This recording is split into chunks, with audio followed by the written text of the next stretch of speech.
Bueno, continuamos en riguroso directo y lo hacemos conmemorando un acontecimiento que puede cambiar nuestras vidas. Hace 9 años se produjo un hecho que ha marcado un antes y un después en la historia de la medicina. La secuenciación del genoma humano, un hito comparable al descubrimiento de la penicilina. Cada vez más los médicos van a poder predecir qué tipo de enfermedades tienen más posibilidades de desarrollar cada persona e igualmente podrán ofrecer tratamientos a medida. Hablamos en futuro porque aún queda mucho para que todo esto llegue al ciudadano de a pie. De todo ello vamos a hablar, sin embargo, con el máximo responsable de Eugenomic, Juan Sabater Tobella, que es farmacéutico, especialista en bioquímica clínica. ¿Qué tal, doctor? Buenas tardes. Hola, buenas tardes. Bueno, háblenos de ese objetivo de Eugenomic, ¿no? De que los avances en genómica lleguen a las consultas. Sí, el problema es que, como usted ha dicho, es una ciencia nueva. O sea, la descodificación del genoma humano se hizo en el año 2003, es decir, hace muy pocos años. Hay mucha investigación, mucha gente investigando, pero algunos de los resultados de estas investigaciones pueden ser ya aplicables a la clínica práctica, a la medicina práctica.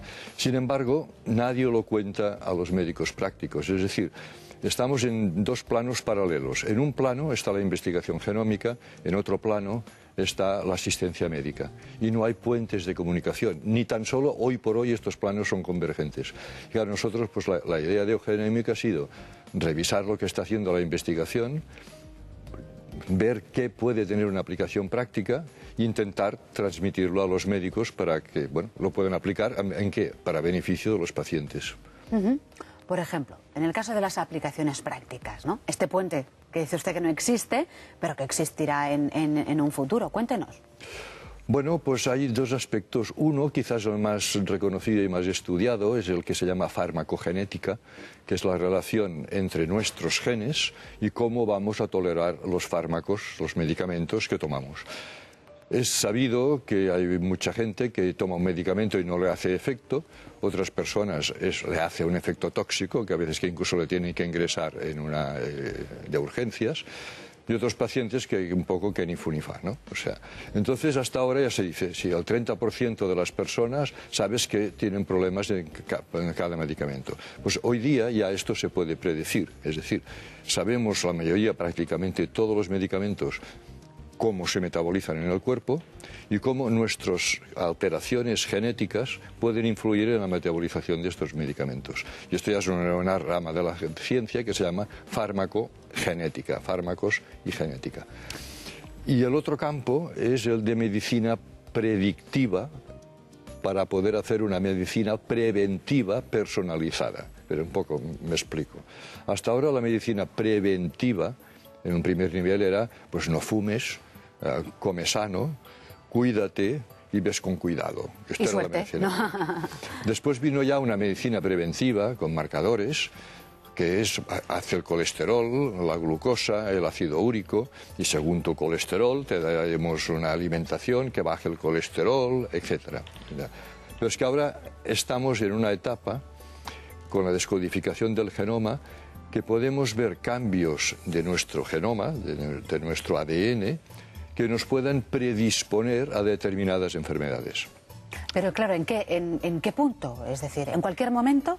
En cualquier momento, es decir... Ahora uno se hace un estudio, ¿no?, de su genoma, de su secuencia, y a partir de esa información ya no cambia nunca más, o sea, ¿será siempre la misma? O sea, nuestro ADN no cambia nunca. Siempre es el mismo, es decir, que una determinación de un trozo o estudio de ADN nuestro no variará nunca. Hay cosas complejas, que es la epigenética, que es las variaciones que pueden haber de este ADN, pero esto es otro tema y otro campo. O sea, nuestro ADN no cambia. Por tanto, la persona que tiene que hacerse un estudio de sus genes en relación a los medicamentos, esto no es repetirlo como el colesterol, que de cuando en cuando tenemos que repetirlo. Esto es para toda la vida. El tema actualmente importante es ya no hacer los estudios de ADN, que son complejos, pero es la interpretación de estos estudios. Es decir, en el tema de farmacogenética es muy claro. Mire, le voy a poner un ejemplo. ejemplo que conoce a la mayoría de gente y que además estos días está por una serie de razones económicas en los periódicos. El Sintrom es este medicamento que toman muchas personas para la coagulación de la sangre, los que han tenido un infarto, etcétera. Claro, y se dice que hay gente que hace una hemorragia, que cuesta mucho de regular, y es verdad. Lo que ocurre es que hoy ya se sabe que este medicamento se metaboliza, o sea, se transforma, se elimina por el organismo a través de una sustancia que depende de genes, una enzima que depende de genes. Dependiendo de los genes de cada persona, el Sintrom se eliminará más rápidamente o menos rápidamente. El que lo elimina poco, hay que darle menos. El que lo elimina rápido, hay que darle más. Esto es muy lógico. Pero es que hasta ahora, de entrada, se le da a todo el mundo igual. Y luego se tiene que ir modificando. Y luego también sobre lo que tú tomas va a modificar la acción del medicamento. Si tú tomas, por ejemplo, tienes dolor de cabeza y tomas un paracetamol, pues se te va a alargar la coagulación. Y esto hoy día ya se sabe científicamente que lo podemos interpretar incluso con un software que puedes poner allí los datos de los genes del paciente y los medicamentos que toma y los que va a tomar, y te indica las dosis más altas o no, o lo tolera o no lo tolera. Pero eso es lo que decíamos antes, una cosa es la teoría, que ya se sabe, y otra cosa es la práctica. Sí. ¿Cuándo una persona que toma Sintrom, por ejemplo, podrá saber exactamente si se está tomando la medicación adecuada? Esto ya a nivel de la investigación y la aplicación práctica ya se puede hacer. Pero el problema, yo no digo todos, pero que gran parte de los médicos lo desconocen. Y este es uno de nuestros objetivos, dar a conocer que todo esto ya es posible. O sea, por ejemplo, hay un caso que es un medicamento que se utiliza muy a menudo para el tratamiento del cáncer de mama, que no digo nombres pues porque no es del caso, pero un tratamiento de los más empleados, que este medicamento, tal como se toma, como tal mujeres lo toman, no tiene efecto. Es una enzima, una sustancia de nuestro hígado, que este medicamento lo transforma en la forma activa contra el cáncer de mama. Entonces, hay personas que genéticamente, un 8 o un 10% de la población, sus genes hacen que esta sustancia que ha de transformar el medicamento de la forma inactiva a la forma activa no funciona. Por tanto, a estas mujeres que tienen cáncer de mama, que se les da este medicamento, si son de las que sus genes no lo transforman, pues no les va a hacer ningún efecto. Y la realidad es que en estas mujeres tienen muchas más recidivas de cáncer que las que genéticamente, podríamos decir, son normales. Entonces, hablando de probabilidades, claro, una persona automáticamente que sufra esta enfermedad querrá saber. Y para querer saber uno se tiene que hacer el estudio, el genoma, sí. Y la pregunta siguiente es, ¿dónde se hace? ¿Quién lo puede hacer? ¿Entra por la Seguridad Social? ¿Es muy caro? Mire, esto ya hay hospitales españoles que lo están haciendo y sobre todo las personas que han entrado más en farmacogenética, los profesionales de la salud que han entrado más en farmacogenética, son los que hacen oncología. Porque claro, los tratamientos anticáncer, sobre todo la quimioterapia es muy agresiva. Entonces, si un medicamento ya de por sí tóxico, porque claro, ha de ser tóxico para que mate a las células cancerosas, esta persona lo metaboliza poco y lo acumula, la toxicidad sube muchísimo.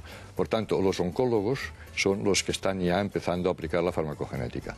Hay hospitales, grandes hospitales, y sobre todo los que tienen oncología, que ya hacen en el hospital pruebas de farmacogenética. Pero esto a nivel ya ambulatorio y a nivel medicina general cuesta entrar. Nosotros, a través de Eugenomic, nosotros no tenemos laboratorio, nosotros somos asesores, o sea, asesoramos a profesionales de la salud, médicos, farmacéuticos, es decir, no tenemos consultas para entendernos, siempre a través de una web, o sea, somos asesores, pero nosotros podemos asesorar, de hecho, y lo hacemos, a médicos para que puedan mandar estas muestras a laboratorios nacionales o extranjeros que lo puedan hacer a unos precios relativamente asequibles. Es decir, nosotros asesoramos, es decir, no tenemos un laboratorio. Pero si yo quiero hacerme un estudio de mi genoma, ¿cuánto puede costar? A nivel particular y a nivel, si uno quiere saber todos sus datos, todo su ADN. Mire, hoy día el problema no es hacerse un estudio del genoma, se lo puede hacer Y ahora esto puede costar, pues no sé, esto lo hacen en Estados Unidos, puede estar alrededor de bastante caro, $100.000, una cosa de ese tipo, una barbaridad. Pero es que conocer su genoma no le sirve de nada, porque el problema no es conocer. Mire, en nuestro genoma, pares de bases, es decir, es la molécula de ADN, todos más o menos la conocemos, esta escalera en espiral que hay unos peldaños, estos peldaños... Hemos visto imágenes. Esta imagen la tenemos todos un poco, ¿no? Pues de estos peldaños, que hay bases, son unas sustancias químicas, bases, hay 3.200 millones de peldaños. Es decir, que no nos sirve de nada toda esta información, ni la sabemos. Hoy día se está funcionando a través de 1 millón de información, de variantes, 1 millón. Esto es lo que barajan los científicos. Pero ahí está todo, ¿no? Pero es que de momento esto no sirve mucho. O sea, porque lo que cuesta es viendo grupos de población que tienen determinadas enfermedades, les miran a este millón, medio millón, 1 millón de variantes de su genoma y lo comparan con las personas que no tienen esta enfermedad. Y entonces aquí es donde van saliendo trabajos que entonces puedes ver grupos de variantes del genoma que nos dan un índice de riesgo de tener una determinada enfermedad. Entonces dirán, esta persona, por el mapa que nos sale aquí, va a tener problemas de corazón o va a tener problemas de hígado. ¿Es así? Sí, por ejemplo, le pongo un ejemplo sencillo, no de gran científico. Los contraceptivos orales. Las mujeres que toman contraceptivos orales, de hace tiempo ya sabemos y se sabe que las mujeres que toman un anticonceptivo oral tienen más riesgo de tener una flebitis, una trombosis en las piernas, sobre todo una flebitis, y se sabe. Hoy ya sabemos que hay 2 variantes de nuestro genoma, 2 solamente, que son las que más predisponen a hacer una trombosis tomando con anticonceptivos orales. Por tanto, ¿qué es lo correcto en estos momentos? Antes de dar anticonceptivos orales a una mujer, hacerle estas 2, que son solamente 2 determinaciones, 2 puntuales de estos 3.200 millones, 2. Y las personas que tengan este cambio, esta mutación, lo prudente es que no tomen anticonceptivos orales, sino que hagan otro procedimiento. Los genes son muy importantes. Estamos a punto de terminar y nos gustaría preguntarle muchísimas cosas, ¿no? Pero, claro, los genes son determinantes, ¿no? Pero ¿hasta qué punto usted cree que vamos a realmente querer saberlo todo, ¿no? Se va a imponer esa lectura de todos, absolutamente todos los parámetros, mire, entre todo el mundo, ¿no?